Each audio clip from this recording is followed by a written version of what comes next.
बच्चों आज हम क्वेश्चन सीखने जा रहे हैं। क्वेश्चन नंबर है second, exercise 10.2 class 12 vector algebra की है, मैथमेटिक्स सब्जेक्ट है।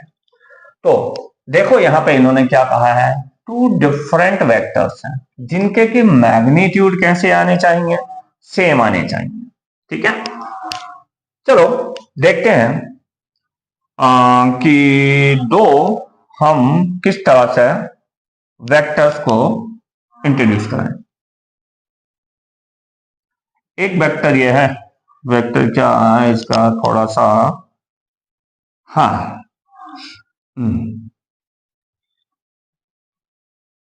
पहले कोऑर्डिनेट एक्सिस बना रहा हूं मैं। यह कोऑर्डिनेट एक्सिस है।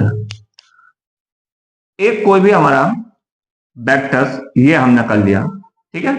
और जो दूसरा वेक्टर हमें ड्रॉ करना है यहां पर, हमेशा ध्यान रखो मैग्नीट्यूड इतना ही रहे, लेंथ इतनी ही रहे, बस उसका क्या चेंज कर दो, कौन से वाले क्वाड्रेंट में है इस चीज को देख लो, क्वाड्रेंट उसकी चेंज कर दो। देखो कैसे, मान लो एक कोई हमारा वेक्टर ए है, वेक्टर ए है कुछ भी 2i cap plus 3j cap, मैं फर्जी वाले का एग्जाम्पल ले रहा हूं, -3 ऑफ k कैप। एक रैंडम एग्जाम्पल मैंने उठाया, आर्बिट्रेरी मन चाहे एग्जाम्पल ले लिया, कुछ भी लिख सकते हो तुम यहाँ पे, हाथी गधे घोड़े कुछ भी बना दो, आई जे के कोफिशिएंट में जो चाहो लिख दो, फर्क नहीं पड़ता। बस वेक्टर बी को जब लिखोगे तब जरूर ध्यान रखना, उन्होंने साफ मेंशन कर दिया टू डिफरेंट वेक्टर्स होने चाहिए। डिफरेंट का मतलब है आई कैप, जे कैप और के कैप के कोफिशिएंट तीनों के तीनों सेम नहीं हो सकते। मतलब अगर यहां भी हमने यही वेक्टर उतार दिया एज इट, बिल्कुल कुछ चेंज नहीं किया, तब ए और बी दोनों के दोनों सेम वेक्टर हो गए। हमें कह दिया सेम नहीं होने चाहिए, अलग होने चाहिए। तो उसके लिए क्या काम करो, इन आई कैप, जे कैप और के कैप, इन तीनों में से किसी एक का साइन चेंज कर दो। चलो मैं इसका साइन चेंज कर देता हूं, वेक्टर बदल गया। अब ये वेक्टर ए कुछ और है, वेक्टर बी कुछ और है। और अब ऐसे केस में देखते हैं क्या इनके मैग्नीट्यूड सेम आएंगे या नहीं आएंगे। देखो पहले वेक्टर ए का मैग्नीट्यूड हम निकालते हैं, कैसे निकालेंगे।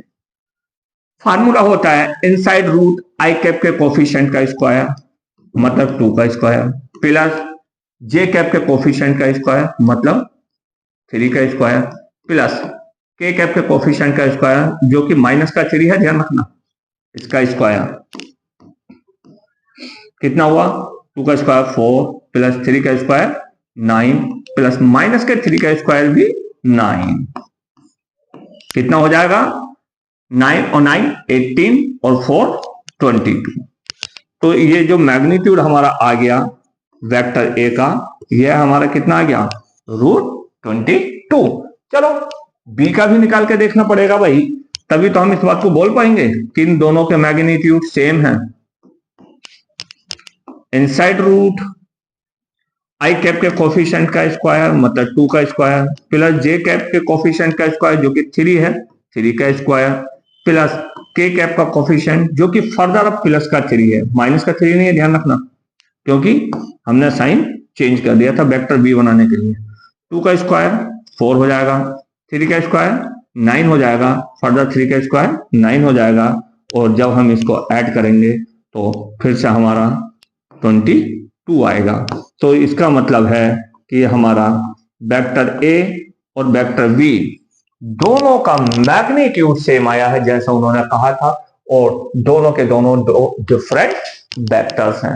ऐसे ही सेम मैग्नीट्यूड के दो इनफाइनाइट नंबर ऑफ वेक्टर्स बनाए जा सकते हैं, कि दो वेक्टर हो, ऐसे कितने पेयर हम बना सकते हैं वेक्टर्स के जिनके मैग्नीट्यूड सेम आ जाए, इनफाइनाइट।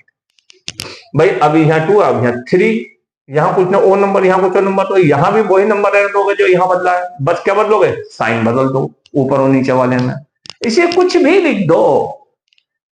उम्मीद करता हूं कि क्वेश्चन समझ में आया होगा। यदि क्वेश्चन समझ में आया है तो एक तो लाइक बनता है क्वेश्चंस के लिए आपकी तरफ से, साथ ही चैनल को सब्सक्राइब कर लीजिए और अपने साथी लोगों को भी सब्सक्राइब करने के लिए रिकमेंड कीजिए, साथ ही उनको वीडियो शेयर कर दीजिए।